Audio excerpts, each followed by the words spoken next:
Halo, kembali lagi dengan Julian Bartekno. Jadi sekitar 2 pekan lalu saya sebenarnya sempat membuat video soal kalau Anda tuh mau beli laptop di 2024, sebaiknya Anda mungkin tunggu sebentar karena banyak sekali laptop-laptop baru yang akan diperkenalkan dengan prosesor terbaru baik dari Intel maupun AMD. Bahkan pada saat video ini saja dibuat, Consumer Electronics Show alias CES 2024 itu sedang dilaksanakan di Amerika Serikat, di mana banyak sekali laptop-laptop terbaru yang ditampilkan pada show tersebut. Tapi saya paham karena mungkin sebagian dari Anda ada butuh laptop sekarang, jadi mungkin bertanya-tanya apakah ada laptop yang bagus nih kalau Anda beli sekarang, terutama untuk rentang harga di mana ini banyak sekali yang request ya, yaitu 10-15 juta. Ini menurut saya adalah rentang yang paling ideal setidaknya untuk mayoritas orang untuk beli laptop yang bisa digunakan jangka panjang dan juga laptop tersebut nyaman. Jadi bukan laptop-laptop yang kelas entry level. Jadi nyaman secara layar, nyaman secara keyboard, nyaman secara build quality. Pokoknya aspek-aspek tersebut itu tidak terkompromi demi nurunin harga. Oke, nggak usah panjang-panjang. Berikut adalah beberapa laptop yang kalau saya lihat di marketplace itu, ini menurut saya cukup oke, setidaknya secara spesifikasi, karena nggak mungkin saya coba uji satu persatu ya, karena banyak sekali laptop yang ada di pasaran. Dan supaya clear, ini bukan review, jadi ini lebih seperti saya kalau mau beli laptop itu dengan harga segini, saya sebaiknya akan pilih yang mana berdasarkan pengalaman saya mereview laptop-laptop yang serupa sebelum-sebelumnya. Untuk video kali ini kriterianya simpel aja sebenarnya. Jadi untuk Intel itu antara yang Gen 12 atau 13, sementara untuk AMD itu harus yang Ryzen 7000 series. Tentunya laptop-laptop yang saya pilih di sini adalah laptop-laptop yang baru, jadi bukan yang bekas, laptop garansi resmi, dan sebagai disclosure ini saya tidak di-endorse oleh toko manapun. Oke, langsung aja kita masuk ke laptop pertama, yaitu adalah HP Pavilion Plus ya. Dimana di sini sebenarnya ada beberapa versi ya, dimana kalau yang sekarang Anda sedang lihat itu adalah versi yang pakai AMD Ryzen 5 ya. Jadi ini sudah seri 7000, sudah pakai Zen 4 juga.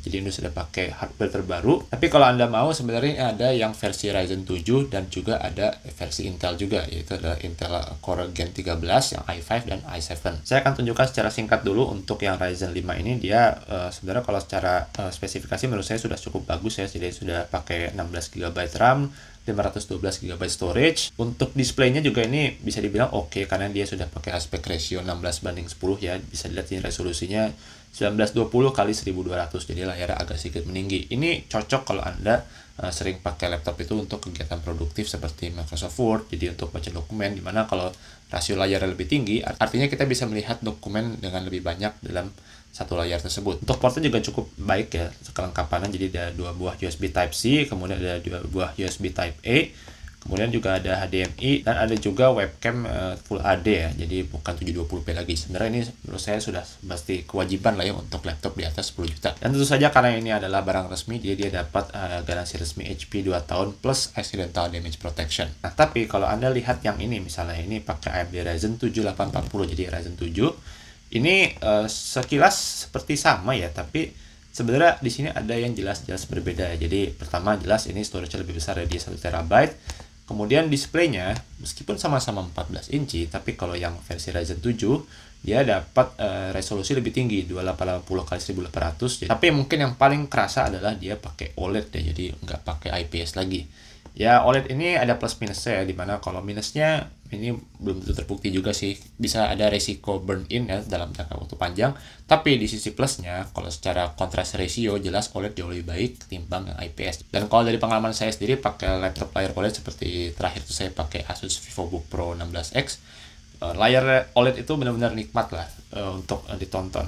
Saya sendiri juga sering lupa kalau laptop yang saya pakai ini Samsung Galaxy Book Pro ya, ini juga pakai OLED dan saya benar-benar enjoy untuk nonton konten di sini. Hanya saja memang untuk lebih memastikan lagi, coba saran saya kalau ada di toko mungkin sebaiknya Anda lihat di toko dulu, karena bisa jadi meskipun dia OLED dan secara colornya bagus, mungkin terlalu reflektif buat Anda. Oh, jangan lupa di sini juga ada variable refresh rate ya, VRR ini 48 hingga 120 Hz. Jadi ini layarnya dia nggak 60 Hz seperti laptop pada umumnya, tapi dia bisa sampai 120 Hz. Dan kalau dia VRR, variable refresh rate, artinya sesekali refresh rate layar itu diturunkan.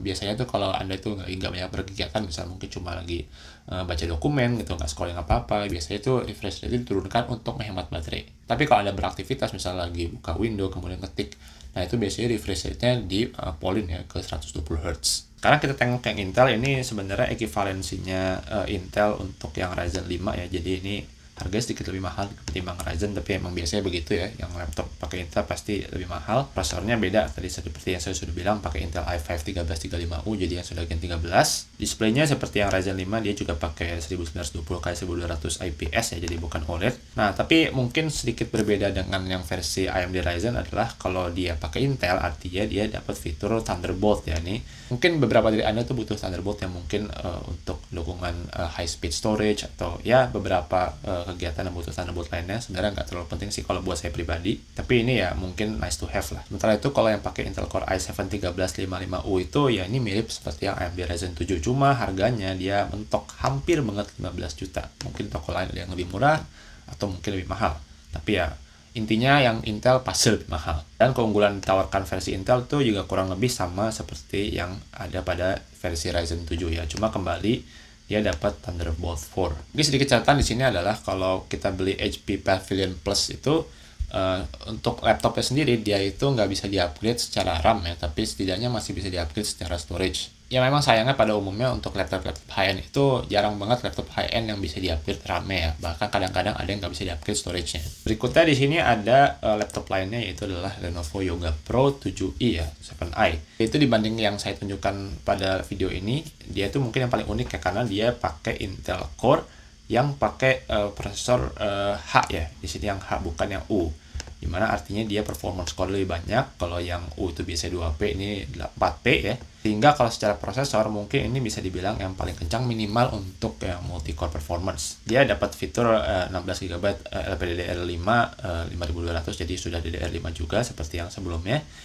Dia nggak bisa di-upgrade juga seperti yang laptop-laptop lainnya yang akan saya sebutkan di video ini. Storage-nya 512GB, untung masih bisa di-upgrade. Tapi untuk yang Lenovo Yoga Pro ini Anda perlu hati-hati, karena meskipun storage-nya bisa di-upgrade, setidaknya dari pengamatan saya itu kita bisa upgrade hanya saja dengan versi SSD M2 yang lebih kecil. Dia punya kamera Full HD ya, ini sudah fitur standar lah ya. Kemudian juga dia punya, kemudian displaynya juga, kemudian dia displaynya tuh 2.5K ya, jadi ini sedikit lebih rendah ketimbang yang tadi saya tunjukkan di HP Pavilion Plus. Hanya saja memang di sini dia tidak menawarkan versi OLED ya, jadi cuma IPS.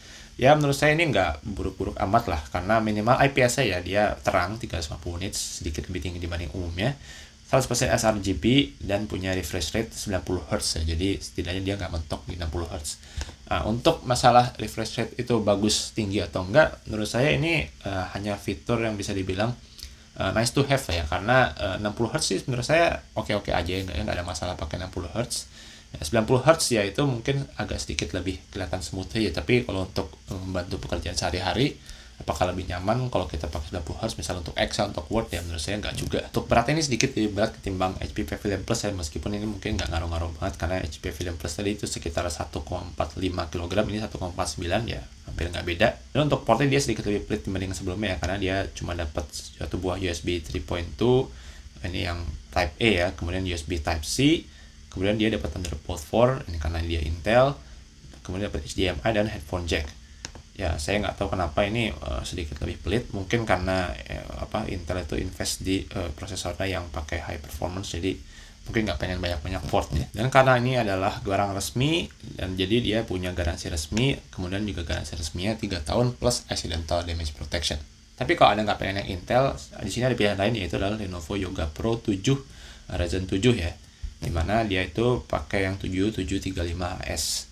Ini kembali yang versi H ya, jadi bukan yang versi U. Ini di sini kembali storage-nya itu 512GB, yang Intel juga tadi 512GB. Nggak tahu kenapa kalah dengan yang HP Pavilion tadi. Tapi tenang aja, untuk storage masih bisa di-upgrade kalau Anda mau. Sisanya kurang lebih sama, jadi displaynya sama, kemudian juga kamera sama-sama Full HD. Untuk portnya jelas yang Thunderbolt diganti USB 4 ya, karena USB 4 itu lebih umum, biasanya sih AMD yang pakai. Dan sama-sama punya warranty 3 year accidental damage protection. Nah, saya di sini di sini harganya sama ya, dimana ini 14.999 dia. Nah ini kenapa kok yang AMD lebih mahal sementara yang Intel lebih murah ya? Anda harus jeli dulu. Jadi pertama yang ini dia dapat i5 13900H, sementara yang AMD itu dapat Ryzen 7 ya, dimana ini mungkin ekivalennya ke Core i7 7735HS. Nah menurut saya, kalaupun ada versi yang Core i7 dari yang Lenovo Yoga Pro 7i ini, menurut saya mungkin nggak worth it. Jadi ini i5 itu sudah paling mentok ya. Kenapa? Karena saya khawatir ini karena pakai prosesor H di body Lenovo Yoga Pro yang kurang lebih sih ini kayaknya tipis ya, ini nggak tebal sama sekali. Coba kita lihat dimensinya di sini. Di sini tebalnya cuma 15,6 mm lah. Jadi ini jelas bukan laptop gaming yang space-nya terbatas. Saya nggak yakin kalau kita masukin Intel Core i7 apalagi yang H di laptop setipis ini tuh laptopnya bisa memanfaatkan Core i7 seri H secara maksimal.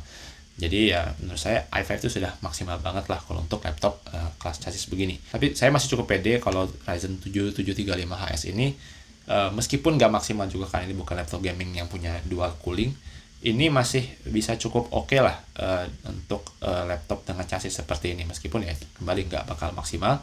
Dan saya merasa kalau untuk yang Lenovo Yoga Pro ini dia lebih tujukan untuk orang-orang yang butuh misalnya gaming on the go ya, karena ini pertama ini pakai AMD Ryzen yang paling baru ya, jadi dia pakai AMD Radeon Graphics yang 6080M, jadi sudah berbasis RDNA 2 bukan yang Vega lagi. Dan prosesornya pun dia pakai yang high performance. Itu ada yang sering melakukan komputasi berat, mungkin Excel yang berat banget. Nah ini mungkin akan terbantu dengan adanya prosesor high performance seperti ini, ditambah RAM 16GB juga, jadi bukan 8GB.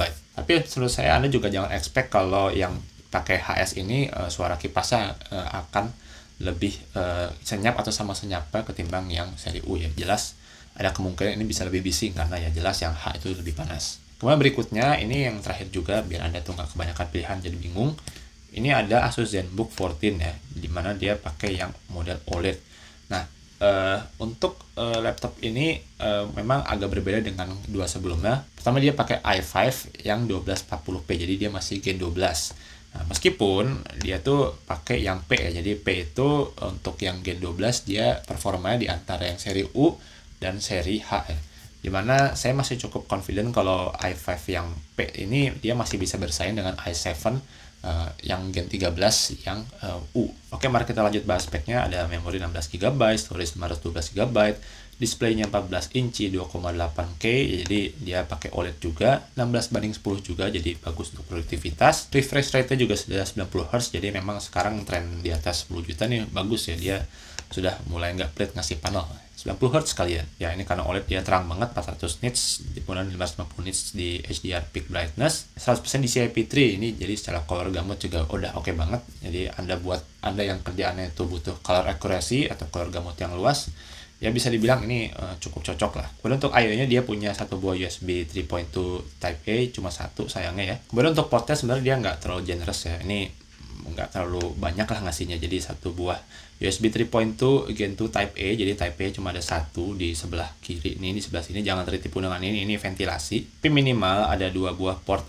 Thunderbolt di sebelah sisi kanan sini, jadi ya Anda kalau seringnya pakai USB Type C ini banyak ngasihnya. Ada full size HDMI juga, jadi buat presentasi enak.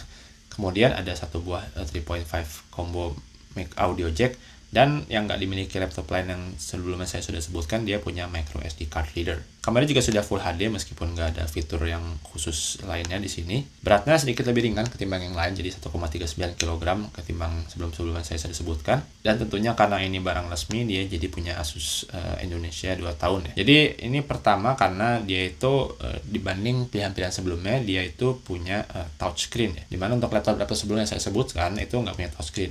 Emang touchscreen sendiri menurut saya juga nggak penting-penting amat karena saya sendiri juga jarang pakai touchscreen ya. Ini bahkan laptop saya sekarang juga nggak touchscreen.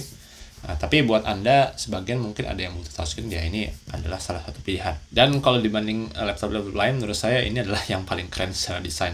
Jadi kalau buat Anda yang suka ke coffee shop atau ketemu klien ya, jelas Anda mungkin butuh laptop yang penampilan keren. Yang lain sebenarnya juga nggak jelek, tapi ya menurut saya yang paling unik mungkin adalah yang ini. Tapi kalau kita bahas laptop di atas 10 jutaan mungkin nggak lengkap kalau kita bahas dua lagi. Pertama adalah bagaimana dengan MacBook ya, karena MacBook jelas sudah di atas 10 juta. Dan kedua mungkin saya sedikit bahas soal laptop gaming, tapi di sini saya nggak akan merinci.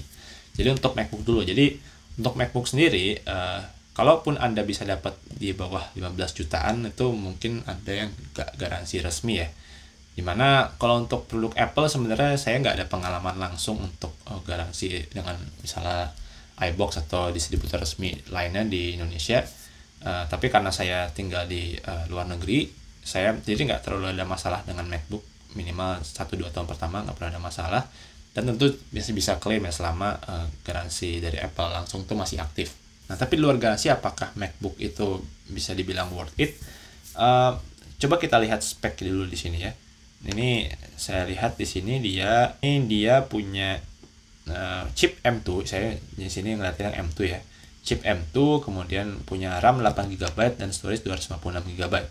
Nah, untuk Mac sendiri, saya sendiri sudah pernah bikin video sebelumnya, video judulnya mengapa saya pindah dari Mac full lagi ke Windows ya. Jadi untuk Mac sendiri menurut saya cocok banget buat Anda yang kebutuhannya sudah sangat-sangat spesifik ya. Jadi kalau Anda itu sehari-hari misalnya lebih ke eksekutif ya, misalnya Anda itu balas email, kemudian nulis dokumen, jadi Office lah kurang lebih ya. Kemudian mungkin web browsing atau kerjanya itu di web. Menurut saya Mac itu sudah sangat-sangat bagus ya. Belum lagi ada fitur-fitur seperti instant on, kemudian juga dia itu kalau laptopnya dimatikan dia baterai drainnya kecil sekali, jadi nggak seperti laptop Windows kebanyakan ya kalau kita cuma tutup lidnya kemudian dibawa kemana tiba-tiba baterai udah berkurang drastis gara-gara connect wifi sana sini atau ada aplikasi yang bikin berat. Selain itu juga webcamnya bisa dibilang yang paling bagus ketimbang laptop lain yang ada pada harga segitu ya. Belum lagi ini produk Apple, dimana kalau Anda ketemu orang gitu atau di coffee shop keluarin MacBook kelihatannya mungkin keren ya buat sebagian orang. Cuma masalahnya di sini adalah pertama, untuk MacBook Air M2 dia itu untuk yang di bawah 15 juta kemungkinan Anda cuma dapat yang versi RAM 8GB dan storage 256GB. Dua-duanya itu bermasalah sebenarnya. Jadi untuk RAM itu 8GB. 8GB itu kalau Anda kerjanya sudah banyak multitaskingnya ya, apalagi sambil mungkin ngedit video, itu bakal segera memory swapping ya, karena RAM-nya itu terbatas. Jadi sebagian RAM sementara itu ngambil dari bagian storage, dimana kalau kebanyakan seperti ini bisa mengurangi usia SSD. Tapi yang menurut saya lebih masalah lagi adalah soal storage yang 256GB. Kenapa? Karena begini, kalau di M1 dia itu 256 itu terdiri dari 2 keping ya, jadi 128 di dalam komputernya. Dimana karena kerjanya paralel itu storage speednya jadi cepat. Masalahnya kalau di sini dia itu cuma terdiri dari 1 keping 256GB. Jadi ini kecepatannya seperti setengah dibanding yang M1 ya. Kalau Anda mau kecepatan yang maksimal, Anda harus upgrade ke versi 512GB, di mana di situ terdiri dari 2 keping 256GB. Mungkin ini nggak bakal terlalu kerasa kalau Anda itu pengguna biasa ya, tapi kalau Anda itu mungkin video editor, nah itu mungkin akan agak-agak kerasa lah, karena storage speednya itu lebih lambat ketimbang yang M1. Oke aja kalau Anda mau beli, selama Anda tahu batasan dari macOS seperti apa. Dan kalau Anda itu nggak pengen ada batas-batas tertentu dalam menggunakan komputer, ya menurut saya beli Windows aja lah ya. Dan ini berikutnya adalah laptop gaming ya. Di sini saya nggak bakal bahas secara detail ya, karena laptop gaming itu ada banyak sekali modelnya. Tapi kalau yang untuk rentang 10-15 juta, memang speknya bakal berbeda-beda dari setiap brand, dari setiap seri ya. Tapi menurut saya ada satu kesamaan, dimana kalau soal build quality, rasanya masih agak kurang untuk laptop gaming ya. Karena jelas mereka itu butuh hardware internal yang bagus banget, sementara harus menekan cost sekecil mungkin ya. Jadi pasti yang dikompromi adalah sisi bagian luar. Menurut saya untuk dipakai harian agak-agak kurang enak, kecuali Anda memang mungkin kerjanya itu ya 3D modeling, kemudian Anda itu mungkin gaming, nah itu mungkin masih oke. Tapi kalau buat saya yang nggak melakukan gaming seberat itu di laptop dan nggak terlalu banyak 3D modeling ya, kalau saya pribadi, saya sendiri nggak melihat saya sendiri sangat-sangat butuh laptop gaming. Oke, demikian aja video singkat dari saya, mudah-mudahan bermanfaat. Apakah Anda sendiri punya rencana untuk beli laptop pada awal tahun 2024 ini, atau Anda mikir-mikir mendingan belinya nanti aja? Nah, silahkan tinggalkan di kolom komentar. Saya Adil dan terima kasih telah menonton.